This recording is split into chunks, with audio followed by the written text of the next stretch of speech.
مہروانیہ نے ابھی فون پر اپنی بات ختم کی تھی کہ ایک بھلی سی خوشبو فضا میں لہرائی۔ اگلے ہی لمحے میرواز نے اسے اپنی باہوں کے گھیرے میں لے لیا۔ وہ بہت ہلکے لباس میں تھا اور مہروانیہ اس کے جسم کی تپش صاف محسوس کر سکتی تھی۔ جب وہ اس کے چوڑے اور مضبوط سینے سے لگی تو اس کے دل کی دھڑکن تیز ہو گئی۔ میرواز نے اس کے کان میں سرگوشی کی، تم کس سے بات کر رہی تھی؟ مہروانیہ نے اپنا فون ایک طرف رکھا اور اسے ٹیک لگا دی۔ مجھے آبا تھی، اس نے اپنی نوکری چھوڑ دی ہے۔ میرواز کو حیرت ہوئی اور اس نے پوچھا، کیا شہباز اس بات پر مان گیا؟ اس نے شہباز کو کچھ نہیں بتایا، آخرکار اسے تنخواہ تو آپ کے والدین ہی دیتے ہیں۔ میرواز نے سمجھنے والے انداز میں سر ہلایا۔ اسے نرمی سے اپنے لب اس کے گال پر رکھے اور کہا، تمہاری خوشبو بہت اچھی ہے، کیا تم نہا چکی ہو؟ مہروانیہ شرما گئی اور نظریں جھکا دی۔ جی ہاں، آپ کا کیا ارادہ ہے؟ میرواز ہلکا سا ہنسا اور اسے مزید مضبوطی سے تھام لیا۔ ہمارے پاس کرنے کو کچھ نہیں ہے تو چلو بس باتیں کرتے ہیں۔ مہروانیہ نے سر جھکایا اور اس کا ہاتھ چھوا۔ آپ کس بارے میں بات کرنا چاہتے ہیں؟ چلو، تمہاری سینٹر لینڈ واپسی، تمہارے حمل، تم آج کل کیسا محسوس کر رہی ہو اور تم مجھ سے کتنی محبت کرتی ہو، اس بارے میں بات کرتے ہیں۔ میں وہ سب سننا چاہتا ہوں جو تمہارے دل میں ہے۔ مہروانیہ نے گرم جوشی سے اس کی آنکھوں میں دیکھا۔ کیا آپ اسے محسوس کرنا چاہتے ہیں؟ میرواز ساکت رہ گیا۔ پھر مہروانیہ نے اس کا ہاتھ اپنے کپڑوں کے نیچے سے ہٹا دیا۔ اس نے گھبراہٹ میں تھوک نگلا اور بھاری آواز میں کہا، میں بھی نہا کر آیا ہوں، مجھے مت بہکاؤ۔ مہروانیہ کھلکھلا کر ہنسی۔ آپ کو کیا لگتا ہے میں آپ کو کیا چھونے کا کہہ رہی ہوں؟ اس نے اس کے ہاتھ کی رہنمائی اپنے پیٹ کے ابھار کی طرف کی۔ اپنی غلط فہمی پر شرمندہ ہو کر میرواز عجیب انداز میں مسکرایا اور اس کے پیٹ کو چھوا۔ تمہارے حمل کو تقریباً 7 ماہ ہونے والے ہیں، لیکن تمہارا پیٹ اب بھی چھوٹا ہے۔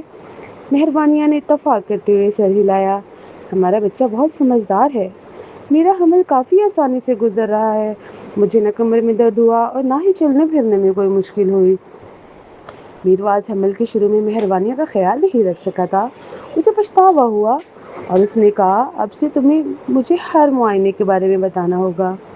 جی ضرور، مہروانیہ نے خوشی بھری مسکراہٹ کے ساتھ جواب دیا۔ خود پر قابو نہ پاتے ہوئے میرواز نے اسے قریب کھینچ لیا۔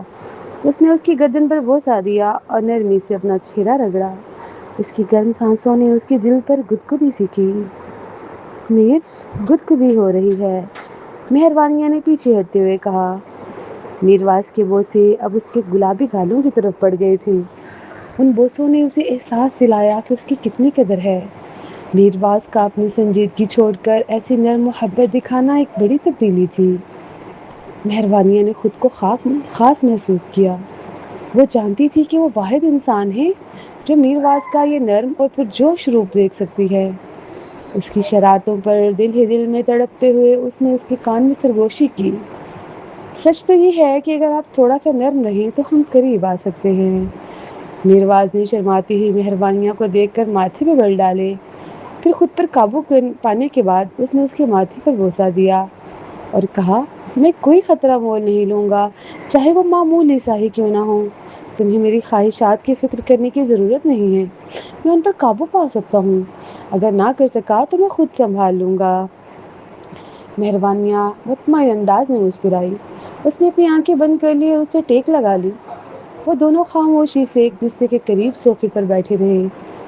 صرف ایک دوسرے کے پاس ہونا ہی ان کے دل کو سکون دے رہا تھا۔ کچھ دیر بعد مہروانیہ میرواز کی پرسکون باہوں میں سو گئی۔ میرواز نے اپنا ایک ہاتھ اس کے پیٹ پر رکھا اور دوسرے ہاتھ سے اس کے بال سہلانے لگا۔ جذبات کے ایک طوفان نے اسے گھیر لیا۔ جب اس نے کہا، اگر تم اپنی یادداشت نہ کھوتی تو شاید ہم اس زندگی میں کبھی نہ ملتے اور میری تم سے شادی نہ ہوتی۔ مہروانیہ، میں نے تمہیں 20 سال سے زیادہ عرصے سے چاہا ہے، بچپن سے ہی، ہے نا شہباز؟ میرواز نے اپنی باہوں میں لیٹی مہروانیہ کو دیکھا۔ جب اس نے دیکھا کہ وہ گہری نیند میں ہے تو وہ خوشی سے مسکرائے بغیر نہ رہ سکا اور اسے چوم لیا۔ رات کے اچانک دروازے پر دستک ہوئی۔ میرواز نے ایک مدھم روشنی جلائی۔ اس نے دیکھا کہ مہروانیہ اس کے پاس گہری نیند میں ہے۔ جب اسے یقین ہو گیا کہ وہ جاگی نہیں تو اس نے جلدی سے بستر چھوڑا اور دروازہ کھولنے چلا گیا۔ اس نے کمبر کو باہر دھکیلا اور پھر دروازہ بند کر دیا تاکہ مہروانیہ کی آنکھ نہ کھل جائے۔ فکر مند نظروں کے ساتھ کمبر نے کہا، فرزاد، ہمارا ہدف چارے کی طرف بڑھ رہا ہے۔ چارے میں میرواز کی آنکھوں میں چمک آ گئی۔ ابھی؟ اس وقت؟ جی ہاں، ہدف اپنے ٹھکانے کی طرف جا رہا ہے۔ میرواز کو جوش کی ایک لہر محسوس ہوئی۔ کیا ہمیں ان کے چھپنے کی جگہ مل گئی ہے؟ کمبر نے سر ہلایا۔ جی ہاں، یہ مرکزی حویلی میں ہے۔ میرواز کے تاثرات سنجیدہ ہو گئے۔ سب سے خطرناک جگہ اکثر سب سے محفوظ ہوتی ہیں۔ یہ ایک دلیرانہ قدم ہے۔ کمبر الجھن میں نظر آیا۔ فرزاد، ہمارے مخبر پچھلے 6 ماہ سے مرکزی حویلی میں جسمالہ کی ہر حرکت پر نظر رکھے ہوئے ہیں، لیکن ابھی تک ہمیں کچھ خاص نہیں ملا۔ کیا جسمالہ کو شک ہوا ہے؟ میرواز نے پوچھا۔ کمبر نے سوچ کر جواب دیا، نہیں، وہ صرف کام کے لیے فوجی اڈے جانے کے علاوہ حویلی میں ہی رہتی ہے۔ کبھی کبھار وہ چند اہم اجلاسوں میں شرکت کرتی ہے، لیکن بات جاری رکھو۔ اس کا بھائی 1 ماہ پہلے حویلی میں منتقل ہوا ہے۔ اس کا بھائی ہے؟ میرواز حیران ہوا۔ کمبر نے رک کر بات جاری رکھی، ہم نے جانچ کی ہے۔ اس کا ایک بھائی ہے جو بچپن میں پڑھائی کے لیے بیرون ملک چلا گیا تھا، لیکن اس کے بارے میں کوئی معلومات نہیں ہے۔ کچھ گڑبڑ محسوس کرتے ہوئے میرواز نے کہا، اس کے بھائی پر نظر رکھو۔ اسی وقت کمبر کو فون بجا۔ دوسری طرف سے ایک محتاط آواز آئی۔ تھوڑی دیر بعد کمبر نے جلدی سے کہا، فرزاد، ہمارے مخبر کو حویلی میں ایک خفیہ زیر زمین راستہ ملا ہے۔ میرواز نے کمرے کی طرف مڑ کر دیکھا۔ مہروانیہ کو چھوڑنے کی ناگواری کے باوجود اس نے سختی سے حکم دیا، فوری واپسی کی پرواز کا انتظام کرو۔ وہ واپس کمرے میں گیا تاکہ کپڑے بدلے۔ اس نے بستر کی طرف جھک کر مہروانیہ کے ماتھے پر بوسہ دیا۔ مہروانیہ نے آہستہ سے اپنی آنکھیں کھولی اور میرواز کو دیکھا جو روشنی کے حالے میں کھڑا تھا۔ کیا میں نے تمہیں جگا دیا؟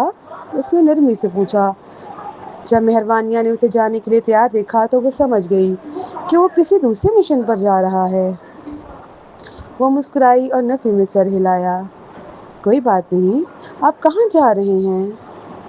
فونیشیا، میرواز نے جواب دیا۔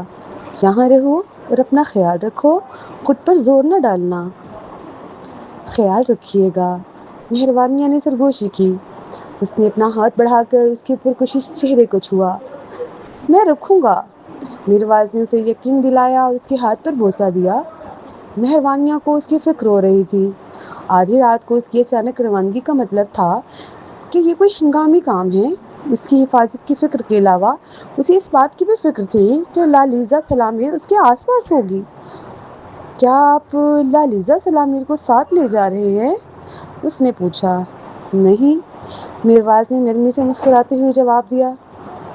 میر، کیا آپ لالیزا سلامیر کا تبادلہ کہیں اور کروا سکتے ہیں؟ میرواز کچھ پریشان نظر آیا۔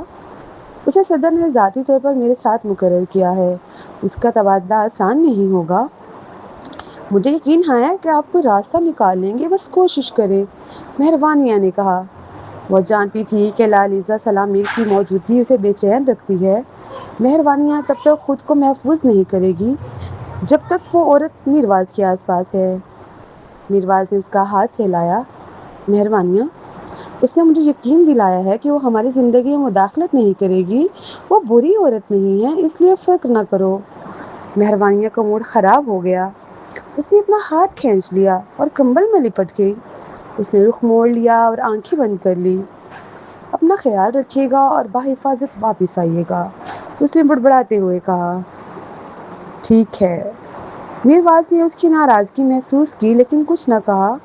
اس نے اسے کمبل ٹھیک کیا، روشنی بند کی اور چلا گیا۔ فینیشیا میں صبح کے 5 بجے تھے۔ سپاہیوں نے مرکزی حویلی کو گھیر لیا تھا۔ ہر کوئی ہڑبڑا کر جاگ گیا۔ جرمالہ بکھرے بالوں کے ساتھ باہر آئی۔ اس نے میرواز کے رعبدار وجود کو دیکھا اور پوچھا، یہ کیا ہو رہا ہے؟ یہاں اس طرح گھسنا ایک سنگین جرم ہے۔ کمبر نے اسے تلاشی کا وارنٹ دکھایا۔ سپاہی ہر کمرے میں داخل ہو کر تلاشی لینے لگے۔ میرواز صوفے پر بیٹھ گیا۔ اس کے تاثرات سخت تھے اور وہ خاموشی سے انتظار کر رہا تھا۔ زرمالا نے اس کے سامنے بیٹھ کر سکون کا ناٹک کیا اور پوچھا، فرزاد، ہمیں ایک دوسرے کو دیکھے 6 ماہ ہو گئے ہیں، یہ اچانک دورہ کیوں؟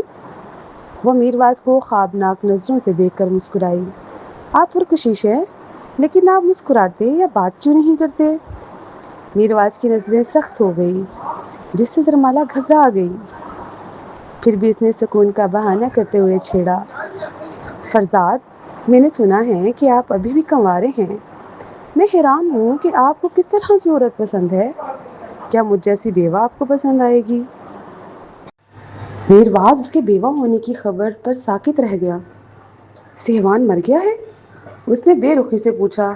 جی ہاں، وہ 2 ماہ پہلے آگ لگنے سے ہلاک ہو گیا تھا، زرمالا نے سکون سے جواب دیا۔ اگر وہ واقعی مرنا چاہتا تھا تو شاید اس کے لیے دوبارہ جنم لینے کا کوئی طریقہ ہوگا، میرواز نے جواب دیا۔ تمہارا بھائی کہاں ہے؟ زرمالا نے فکر مندی سے اوپر کی منزل کی طرف دیکھا۔ اسی وقت ایک سپاہی نے آواز دی، فرزاد، ہمیں خفیہ راستہ مل گیا۔ وہ دیوار میں موجود خفیہ دروازے سے ایک تہہ خانے میں داخل ہوئے جو انتہائی پرتعیش تھا۔ وہاں ہر ضرورت کی چیز موجود تھی، لیکن وہاں کوئی نہیں ملا۔ تلاشی کے دوران کمبر کو ایک جراحی کا چاقو ملا۔ یہ سہوان کا ہے، میرواز نے سنجیدگی سے کہا۔ وہ اور لوکاس یہاں چھپے ہوئے تھے۔ چلو زرمالا کے بھائی کو ڈھونڈتے ہیں۔ وہ سب واپس آئے۔ زرمالا ایک بھاری بھرکم آدمی کے ساتھ نیچے آئی۔ اس آدمی نے اپنا تعارف ہیوگو ٹریلیکو، یہ نام لسٹ میں نہیں ہے، کے نام سے کروایا۔ میرواز نے اس سے ہاتھ نہیں ملایا۔ میرواز نے تلاشی ختم کرنے کا حکم دیا اور زرمالا سے پوچھا، لوکاس ہی مر چکا ہے نا؟ زرمالا کا چہرہ زرد پڑ گیا۔ باہر نکل کر کمبر نے پوچھا، فرزاد، آپ نے لوکاس کا ذکر کیوں کیا؟ تم نے محسوس نہیں کیا؟ وہ ہیوگو ہی لوکاس ہے۔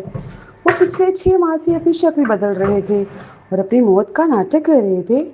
مجھے جس کی سب سے زیادہ فکر ہے وہ سہوان ہے۔ صبح کی پہلی کرنیں کھڑکی سے اندر آ رہی تھی۔ مہروانیہ ابھی نیند میں تھی جب دروازہ کھلنے کی آواز آئی۔ اس کی نظر لالیزا سلامی پہ پڑی۔ تم میر کے کمرے میں کیوں سو رہی ہو؟ اس نے غصے سے پوچھا۔ مجھے اپنے شوہر کے کمرے میں کیوں نہیں رہنا چاہیے؟ مہروانیہ نے چڑھ کر جواب دیا۔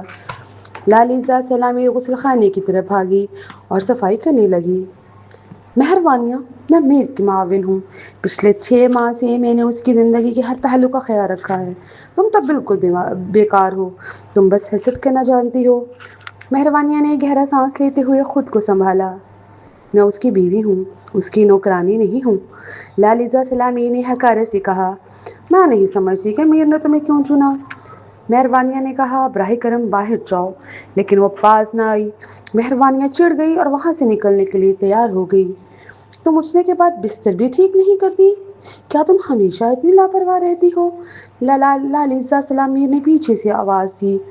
مہروانیہ رک گئی اور سکون سے جواب دیا، بستر بنانا میر کا کام ہے، اگر وہ نہیں ہے تو فوبی کرے گی، اگر کوئی نہیں ہے تو تمہاری باری ہے، آخر کار تمہارا کام خدمت کرنا ہی تو ہے۔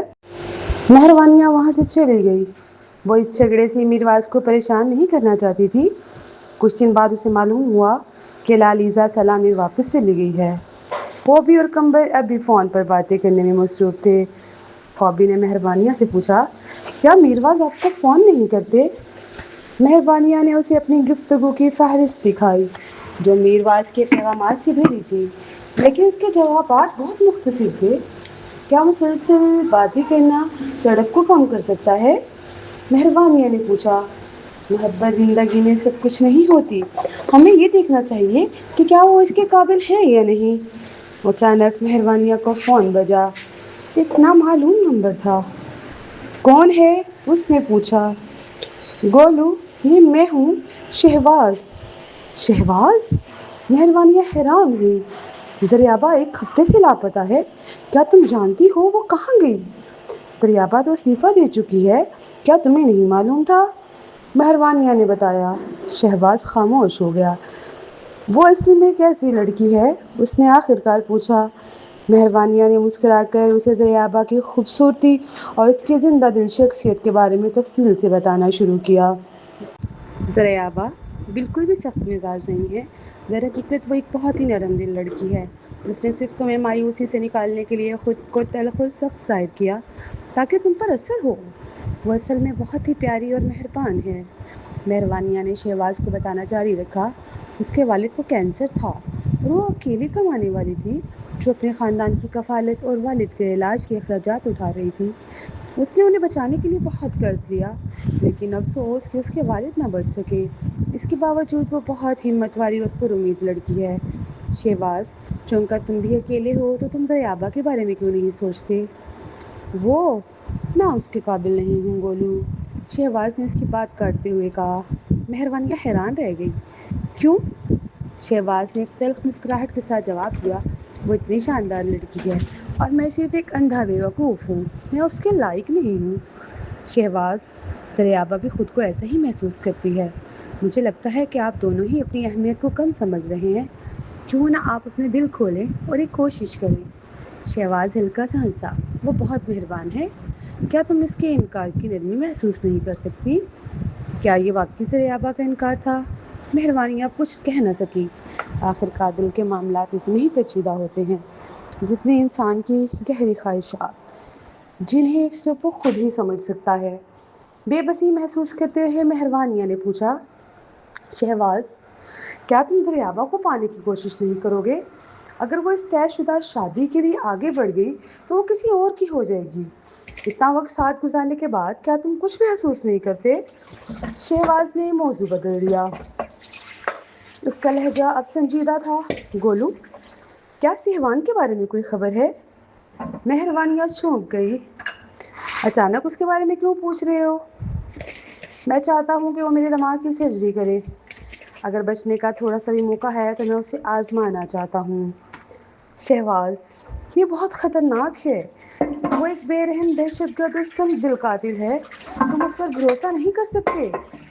اس کے علاوہ خطرات بہت زیادہ ہیں۔ اگر وہ تمہیں نقصان نہ بھی پہنچائے تو بھی سرجری غلط ہو سکتی ہے۔ تم شاید بچ نہ پاؤ، یا اس سے بھی برا یہ کہ کبھی ہوش میں نہ آؤ۔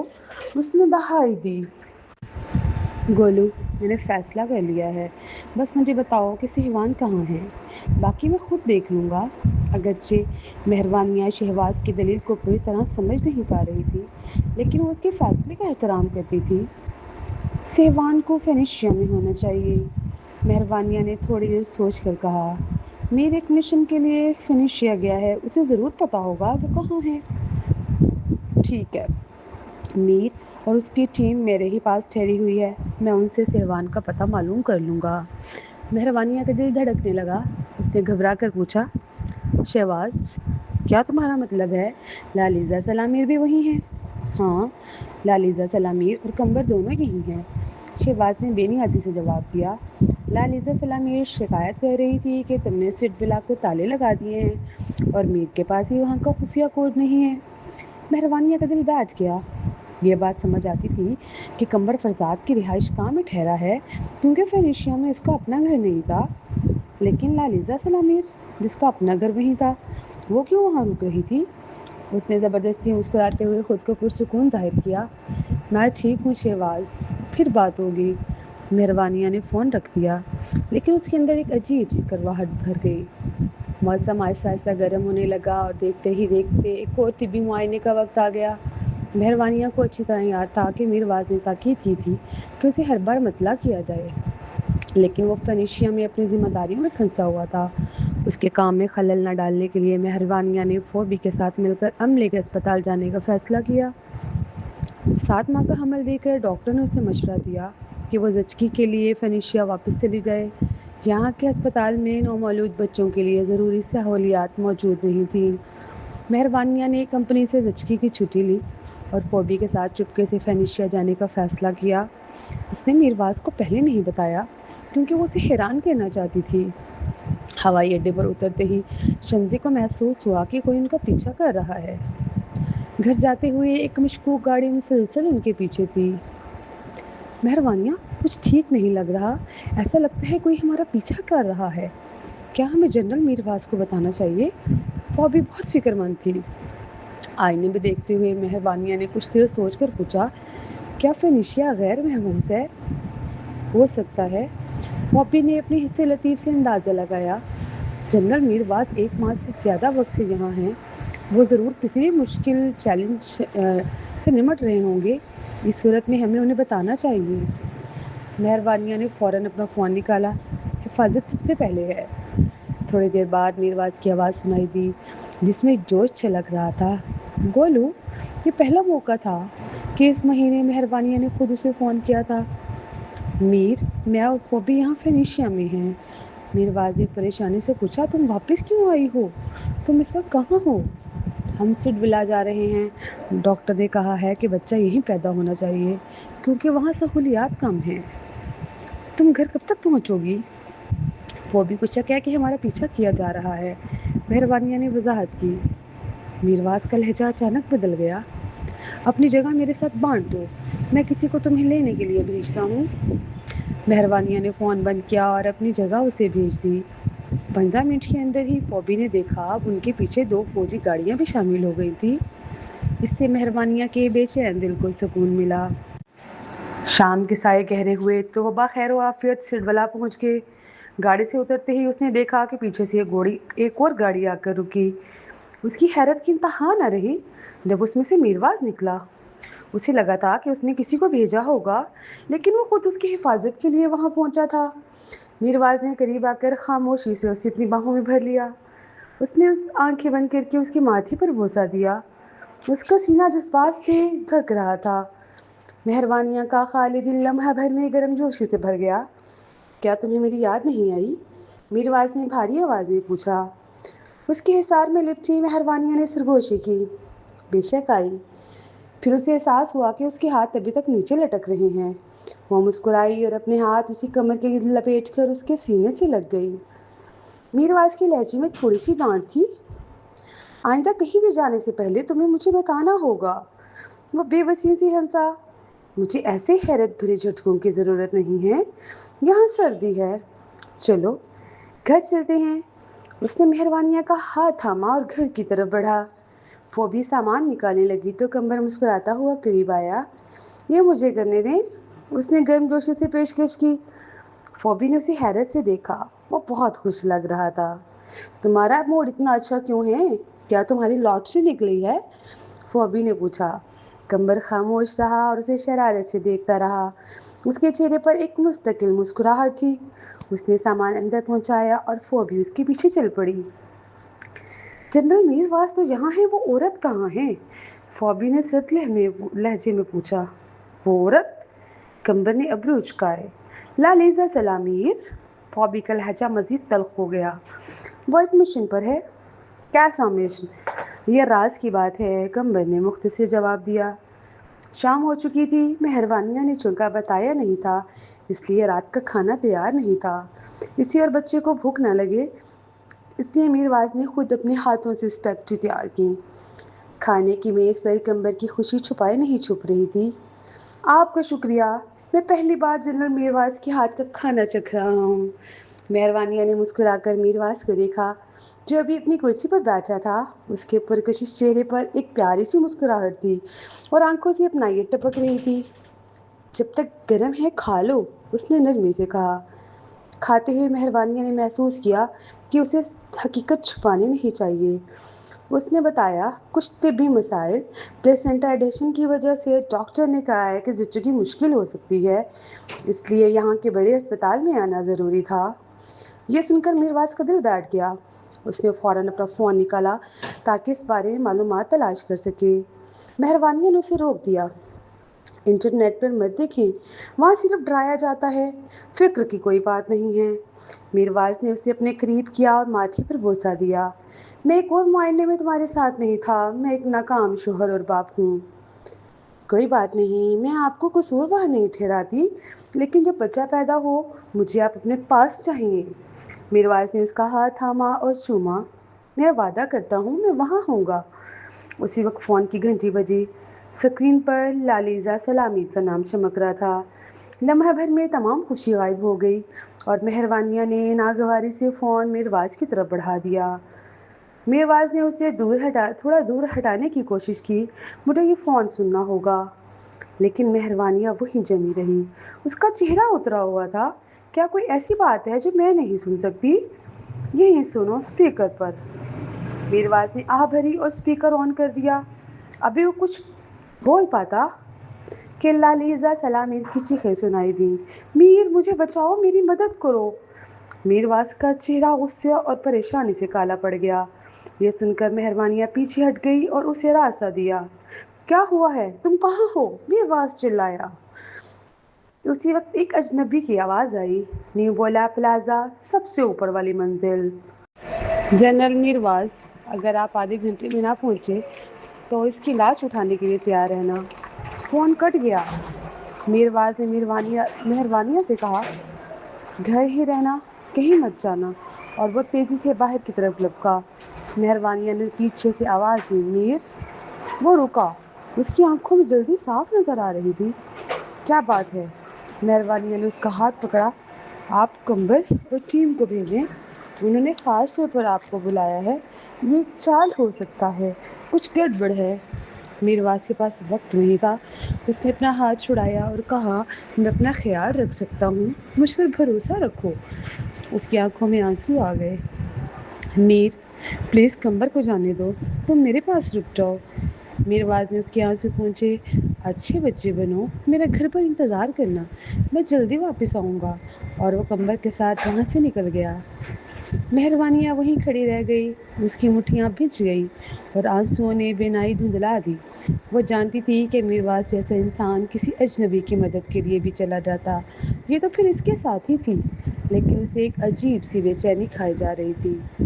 شور سن کر شنزے اپنے کمرے سے باہر آئی۔ اس نے دیکھا کہ مہروانیہ کے چہرے پر آنسو ہیں۔ کیا ہوا؟ تم کیوں رو رہی ہو؟ مہروانیہ نے کوئی جواب نہ دیا۔ اسے ایسا لگ رہا تھا جیسے اس کے سینے پر کوئی بھاری پتھر رکھ دیا گیا ہو۔ 2 گھنٹے گزر گئے، میرواز واپس نہیں آیا تھا۔ مہروانیہ کوٹ پہن کر باغ میں آ کھڑی ہوئی۔ وہ سڑک کی طرف دیکھنے لگی۔ تم باہر سردی میں کیا کر رہی ہو؟ فوبی کی آواز آئی۔ مہروانیہ نے مڑ کر اسے دیکھا۔ اسی لمحے فوبی کی نظر مہروانیہ کے ماتھے پر پڑنے والے ایک سرخ نقطے ریڈ ڈاٹ پر پڑی۔ اس کا رنگ اڑ گیا۔ اس نے چیخ کر کہا، مہروانیہ نیچے ہو جاؤ۔ کیا؟ مہروانیہ نیچے ہو جاؤ۔ فوبی نے اس کی طرف لپکی اور اسے دھکا دے کر نیچے گرا دیا۔ اگلے ہی لمحے ایک دبی ہوئی گولی کی آواز آئی۔ فوبی نے مہروانیہ کو اپنے حصار میں لے لیا اور دونوں باغ کی جھاڑیوں میں جا گری۔ فوبی نے اپنے جسم سے مہروانیہ اور اس کے انکہے بچے کی حفاظت کی۔ مہروانیہ کا سانس پھول گیا۔ اس کا دل زور زور سے دھڑک رہا تھا اور پیٹ میں شدید درد اٹھنے لگا۔ اسے ایک ہولناک احساس نے گھیر لیا۔ اس کے نیچے دبی فوبی پسینے میں شرابور تھی اور تکلیف سے اس کا چہرہ بگڑ رہا تھا۔ فوبی، کیا تمہیں گولی لگی ہے؟ کہاں درد ہو رہا ہے؟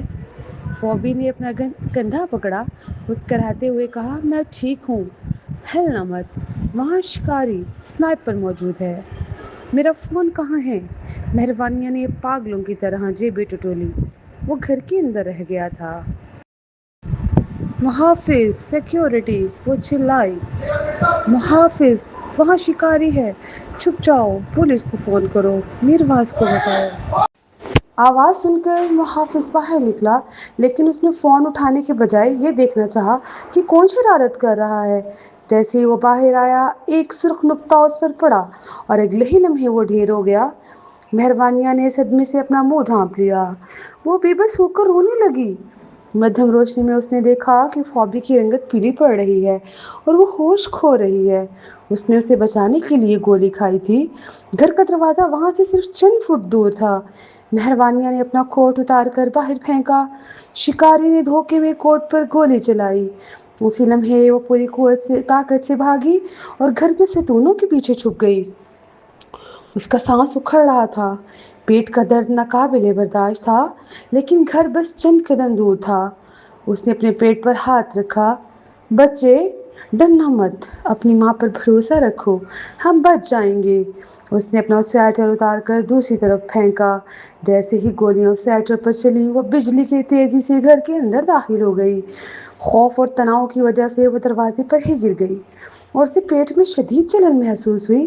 اس نے گھسیٹتے ہوئے آواز دی، روشنیاں بند کر دو۔ پورے گھر میں اندھیرا چھا گیا۔ اس نے محسوس کیا کہ اس کی ٹانگوں سے کوئی مایا بہہ رہا ہے۔ کسی طرح وہ فون تک پہنچی اور ہنگامی نمبر پر فون کیا۔ اس نے پرسکون رہ کر صورتحال بتائی اور ایمبولینس مانگی۔ پھر میرواز کو فون کیا۔ گھنٹی بجتی رہی لیکن میرواز نے فون نہیں اٹھایا۔ اس نے دوبارہ ملایا تو جواب ملا کہ فون نمبر تک رسائی ممکن نہیں۔ اس لمحے مہروانیہ کا دل مایوسی کی اتھاہ گہرائیوں میں ڈوب گیا۔ اس نے قمبر کو فون کیا۔ اس نے فوراً اٹھا لیا۔ قمبر، میر کہاں ہیں؟ لالیزا سلامیر کو نشہ دیا گیا تھا اور وہ زخمی ہیں۔ وہ اسے ہسپتال لے گئے ہیں۔ میں اغوا کاروں کے پیچھے ہوں۔ مہروانیہ ایک تلخ ہنسی ہنس دی۔ اس کا دل برف کی طرح ٹھنڈا ہو گیا۔ اس نے کمزور آواز میں کہا، قمبر جلدی واپس آؤ، فوبی کو گولی لگی ہے۔ اس نے فون نیچے پھینک دیا اور اندھیرے کمرے میں اپنی بالکنی سے آنے والے اس سرخ نقطے کو دیکھا جو بھوت کی طرح ناچ رہا تھا۔ اس نے اپنے پیٹ کو تھاما۔ اب اس کی واحد خواہش اپنے بچے کو بچانا تھا۔ ماں اپنی ہر چیز قربان کر دے گی، بس تم زندہ رہنا، میں تمہاری حفاظت کروں گی۔ رات کے سیاہ لبادے میں جہاں ستارے بادلوں کے پیچھے چھپے تھے، ہر چیز ایک ڈراؤنے خواب جیسی لگ رہی تھی۔ پولیس اور ایمبولینس کے سائرنوں نے سکون کو چیر کر رکھ دیا۔ مہروانیہ اور شنزے کو الگ الگ ایمبولینس میں لے جایا گیا۔ پیٹ کے درد نے اسے ادھموا کر دیا تھا، لیکن جسمانی درد اس ذہنی کرب کے سامنے کچھ بھی نہیں تھا جو اسے میرواز کی خاموشی سے مل رہا تھا۔ اس نازک گھڑی میں جب وہ اور اس کا بچہ زندگی اور موت کی جنگ لڑ رہے تھے، وہ تنہا تھی۔ جسے وہ سب سے زیادہ چاہتی تھی وہ اس وقت کسی اور عورت کی دیکھ بھال کر رہا تھا۔ یہ ماضی کی اس تلخ یاد جیسا تھا جب وہ اور سہیلی تالاب میں گری تھی اور میرواز نے دوسری عورت کو بچایا تھا۔ اس بے وفائی کے احساس نے اس کی روح کو چھلنی کر دیا تھا۔ ہسپتال پہنچ کر ڈاکٹروں نے سوالوں کی بچھاڑ کر دی۔ تمہارا شوہر کہاں ہے؟ خاندان کو کوئی رکن، کاغذات پر دستخط کون کرے گا؟ وہ پسینے میں شرابور تھی۔ اس نے کانپتے ہاتھوں سے اپنا فون نرس کو دیا جس پر فریحہ کا نمبر تھا۔ اسے زچگی کے کمرے میں لے جایا گیا۔ ہر لہر اسے توڑ دینے والی تھی۔ جب نرس نے فون واپس کیا، اس نے اپنی آخری ہمت جمع کر کے میرواز کا نمبر ملایا۔ وہ رو رہی تھی، دعا کر رہی تھی کہ وہ اٹھا لے، لیکن وہی مشینی آواز آئی۔ اندر ڈاکٹروں نے خون کی بوتلیں لگا دی۔ خون بہت زیادہ بہہ رہا تھا اور بچہ ابھی پیدا نہیں ہوا تھا۔ کیا اس کے گھر والے پہنچے؟ ڈاکٹر نے غصے سے پوچھا۔ خون اتنا زیادہ بہہ رہا ہے اور دستخط کرنے والا کوئی نہیں۔ ہم سرجری کا خطرہ نہیں مول لے سکتے۔ ایک اور ڈاکٹر نے بچے کے دل کی دھڑکن چیک کی اور چلایا، ہم مزید انتظار نہیں کر سکتے، دل کی دھڑکن بند ہو گئی ہے۔ یہ الفاظ مہروانیہ کے دل پر خنجر کی طرح لگے۔ اس کی ہمت جواب دے گئی۔ اس نے کانپتے ہاتھوں سے اپنے پیٹ کو چھوا۔ 7 ماہ کی جدوجہد، وہ اپنے بچے کے بغیر زندہ نہیں رہنا چاہتی تھی۔ اس لمحے ایک نرس آئی۔ ایک نوجوان خاتون آئی ہے جو کہتی ہے وہ اس کی فیملی ہے، وہ دستخط کرنے کے لیے تیار ہے۔ وہ فوبی تھی جس کا کندھا پٹھیوں میں بندھا تھا، چہرہ پیلا تھا، لیکن وہ اپنی سہیلی کے لیے وہاں پہنچ گئی تھی۔ اسے دیکھ کر مہروانیہ کی آنکھوں میں امید کی ایک رمق جاگی۔ اس نے محسوس کیا کہ زندگی میں کبھی بھی صرف ایک مرد پر انحصار نہیں کرنا چاہیے، طاقت اپنے اندر سے آنی چاہیے۔ دستخط ہوتے ہی ڈاکٹر اسے آپریشن تھیٹر کی طرف لے جانے لگے، لیکن اسی وقت ایک مڈ وائف چلائی، میں بچے کا سر دیکھ سکتی ہوں، وہ آ رہا ہے۔ پورے کمرے میں امید کی لہر دوڑ گئی۔ ڈاکٹروں نے مہروانیہ کی حوصلہ افزائی کی۔ وہ بھی اس کے سرہانے کھڑی تھی۔ ہمت مت ہارنا مہروانیہ، تم اور بچہ بالکل ٹھیک ہو جاؤ گے۔ مہروانیہ نے اپنے ہونٹ بھینچ لیے۔ تکلیف سے اس کا جسم میلا پڑ رہا تھا۔ اپنی تمام تر طاقت جمع کر کے اس نے آخری کوشش کی اور پھر اچانک درد غائب ہو گیا، جیسے ایک بوجھ اتر گیا ہو۔ بچہ باہر آ گیا، جلدی کرو، اسے ہوش میں لانے کی کوشش کرو۔ فوبی نے روتے ہوئے اس کا ماتھا پوچھا، بچہ آ گیا ہے۔ مہروانیہ نے بے حسی سے دیکھا۔ بچہ بہت چھوٹا اور کمزور تھا، اس کا رنگ جامنی ہو رہا تھا۔ ڈاکٹر نے اسے پاؤں سے پکڑ کر اس کی کمر تھپتھپائی، لیکن وہاں کوئی آواز نہیں تھی، بچے کی رونے کی آواز نہیں آئی۔ مہروانیہ کو ہوش دھیرے دھیرے ختم ہو رہا تھا۔ اس نے 7 ماہ سے اپنے اندر پالا تھا اور اب یہ خاموشی اسے مار رہی تھی۔ خون روکنے کی کوشش کریں، ڈاکٹروں کے شور اور فوبی کے رونے کی آوازیں مدھم ہوتی گئیں۔ وہ بس ایک بار اپنے بچے کے رونے کی آواز سننا چاہتی تھی، لیکن خاموشی برقرار رہی۔ وہ بے ہوش ہو گئی۔ خواب میں اس نے دیکھا کہ اس کا بچہ بادلوں پر بیٹھا مسکرا رہا ہے۔ اس کی ہنسی کی آواز فضا میں گونج رہی تھی۔ بیٹا، مجھے معاف کر دینا، میں تمہاری حفاظت نہیں کر سکی۔ کیا تم میرے ساتھ گھر چلو گے؟ تم نے ابھی اپنے بابا سے بھی نہیں ملنا، وعدہ کرو تم واپس آؤ گے۔ دوسری طرف ایک اور اسپتال میں میرواس معائنے کی رپورٹ لے کر ڈاکٹر کے پاس پہنچا تھا۔ ڈاکٹر نے رپورٹ دیکھ کر کہا، اس کی حالت اتنی سنگین نہیں، چوٹیں معمولی ہیں، لیکن دائیں پاؤں کی ہڈی کا علاج ضروری ہے۔ آپ اسے ہڈیوں کے شعبے میں لے جائیں۔ لالیزا سلامیر نے میرواس کا کوٹ اسے واپس کر دیا۔ آپ یہ پہن لیں، اب مجھے سردی نہیں لگ رہی۔ میرواس نے اسپتال کے تمام اخراجات ادا کیے اور معائنے میں مصروف رہا۔ اس نے سردی کی پرواہ بھی نہیں کی تھی۔ اس نے لالیزا سلامیر سے پوچھا، میں نے تمہیں زرمالا کا پیچھا کرنے کو کہا تھا، تم اغوا کیسے ہو گئیں؟ وہ الجھن میں لگی۔ مجھے بھی نہیں پتا، سب کچھ ٹھیک تھا۔ جیسے ہی میں بیوٹی سیلون میں پہنچی، مجھے کچھ یاد نہیں۔ جب ہوش آیا تو میں کچھ نقاب پوشوں کے قبضے میں تھی۔